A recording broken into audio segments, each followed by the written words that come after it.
You are sitting perfectly still in a quiet room when a heavy ache washes over you.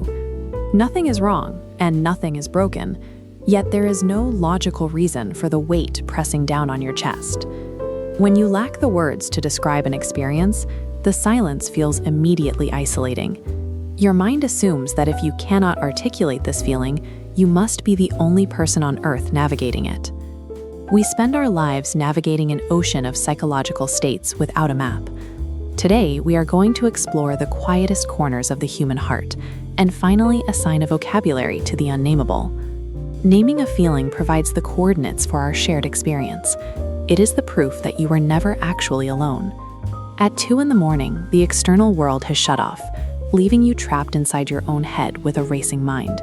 You find yourself running a hypothetical conversation on a loop. The timing is perfect, and the words are precise, yet you are entirely in control of a confrontation with someone who has no idea you are talking to them.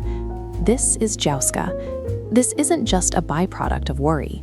Your brain's predictive machinery is firing rapidly, trying to model social outcomes and find artificial closure in the silence. From the mind, the focus shifts to the body with rubotosis, the sudden, jarring awareness of your own heartbeat. You feel the pulse in your chest and realize you are relying entirely on a fragile automatic pump to keep you alive.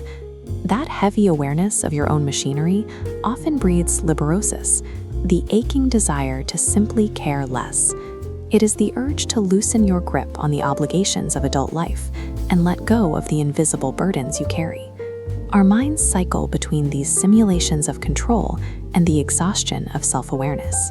Whether we are rehearsing the future or tracking our own pulse, we are wrestling with the inherent vulnerability of being alive. Our internal emotions project outward, coating the physical spaces we inhabit with invisible textures. A school hallway on a Sunday evening or a stadium after the game ends creates a specific atmosphere. These places were engineered for crowds. When the people vanish, you can feel the absence. This eerie emptiness is Kenopsia. Compare that absence to the deep comfort of Chrysalism. While the storm rages outside, you are sealed indoors. The weather makes the decision for you, acting as a physical barrier against the world's expectations. This atmosphere clings to objects too. Vellichor is the wistfulness of a used bookstore, born from the realization that every object on those shelves carries a hidden history of previous owners you will never know. The mind can even project these textures onto history itself. Anemoia is the strange pull of nostalgia for a time you never lived through, a longing for a simplicity you never actually possessed. The rooms we walk through and the objects we hold are never truly empty. They are heavy with the ghosts of past human presence and our own projected memories. We carry these internal textures out the door and into the friction of daily social interactions. You are at a gathering where everyone else is comfortable, yet you feel entirely out of place. Your frequency does not match the room. This persistent low-level alienation is monocopsis.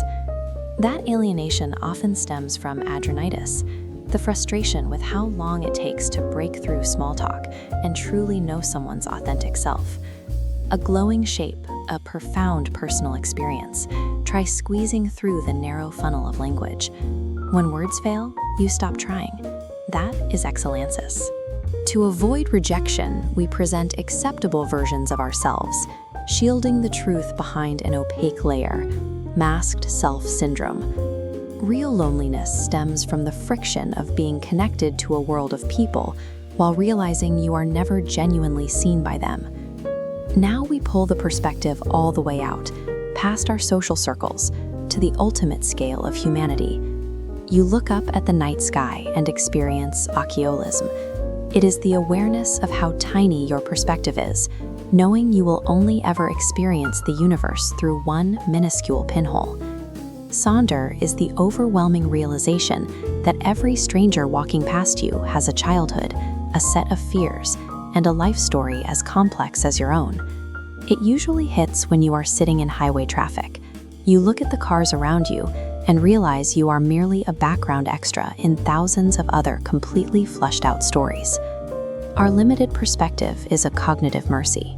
It prevents us from being crushed by the sheer weight of billions of human realities. You may have carried these specific, invisible aches for years, quietly assuming your mind was broken. The very fact that these words can be categorized proves the opposite. There is an entire invisible community of people who feel exactly what you feel. These feelings are proof of your humanity. They show that you are still soft in the places that respond to the world. Which of these feelings have you experienced but never had the words for? Tell us in the comments. Possessing a vocabulary for the soul replaces the claustrophobia of isolation with the comfort of belonging. Once you have the words, you are no longer a solitary traveler. You are part of the map.